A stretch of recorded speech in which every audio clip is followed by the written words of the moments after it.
So ఈరోజు మనం vitamin D and fertility గురించి మాట్లాడుకుందాం. నమస్తే అండి, నేను doctor Deepti, consultant fertility specialist working at 49 fertility centre, Tirupati branch.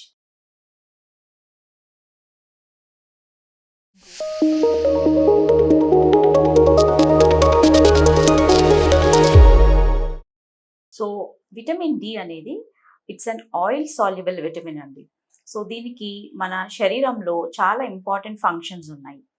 ఒకటి ఇమ్యూన్ సిస్టమ్ మీద దీనికి చాలా ఇంపార్టెంట్ రోల్ ఉంది. అలాగే విటమిన్ డి అనేది బోన్ స్ట్రెంగ్త్ కి కూడా చాలా ఇంపార్టెంట్. ఇది మన ఇంటెస్టైన్ లో కాల్షియం, ఫాస్ఫరస్ ఇటువంటి మినరల్స్ యొక్క అబ్జార్ప్షన్ కి హెల్ప్ చేస్తుంది.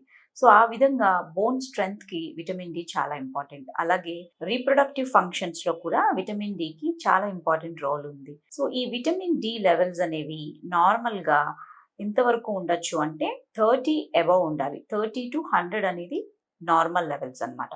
So anything below 30 we call them as vitamin deficient. So vitamin D deficiency ఉన్నప్పుడు చాలా వరకు ఫర్టిలిటీ కూడా ఎఫెక్ట్ అయ్యి ఛాన్సెస్ ఉంటాయి. సో ఎలా మనం ఈ విటమిన్ డి లెవెల్స్ ని మెజర్ చేస్తామంటే simple blood test. So any time of the day, and fasting కూడా అవసరం లేదు. So any time of the day simple blood test తో మనం సీరం విటమిన్ డి లెవెల్స్ ని మెజర్ చేయొచ్చు.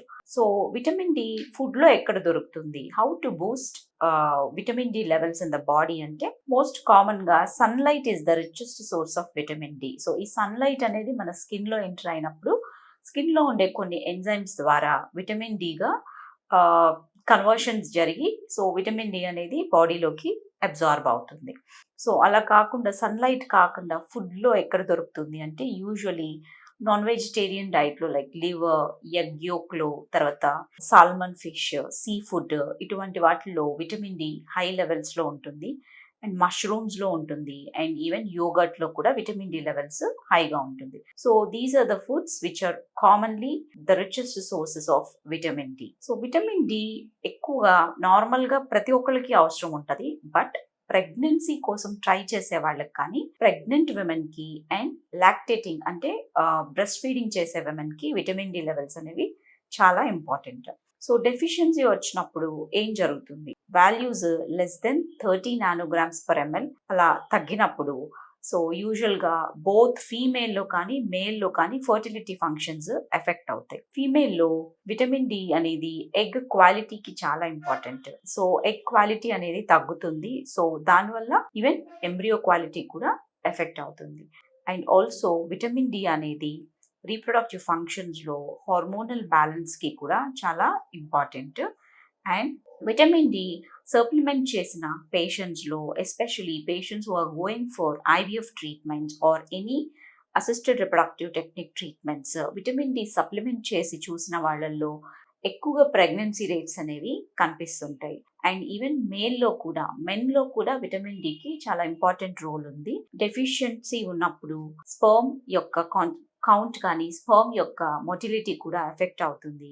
అండ్ విటమిన్ డి సప్లిమెంటేషన్ అనేది ఈవెన్ మెన్ లో కూడా చాలా ఇంపార్టెంట్. సో ఎంత సప్లిమెంట్ ఇవ్వాలి అంటే, సో యూజువలీ ఈ విటమిన్ డి లెవెల్స్ ని బట్టి మనం సప్లిమెంట్ ఇవ్వచ్చు. ఎవరికైతే మనకి 20 to 30 నానోగ్రామ్స్ డెఫిషియన్సీ అలా ఉన్న వాళ్ళకైతే to certain extent daily 2000 to 3000 international unit of vitamin D for few weeks సరిపోతుంది. But if the values are less than 20 nanograms కంటే తక్కువ ఉన్నప్పుడు వారికి మాత్రం మనం 60,000 international unit of vitamin D weekly once for about 8 weeks వరకు ఇచ్చి, followed by that monthly once for about 6 months వరకు ఇవ్వాల్సి ఉంటుంది. So this is the importance of vitamin D in human reproduction. Thank you.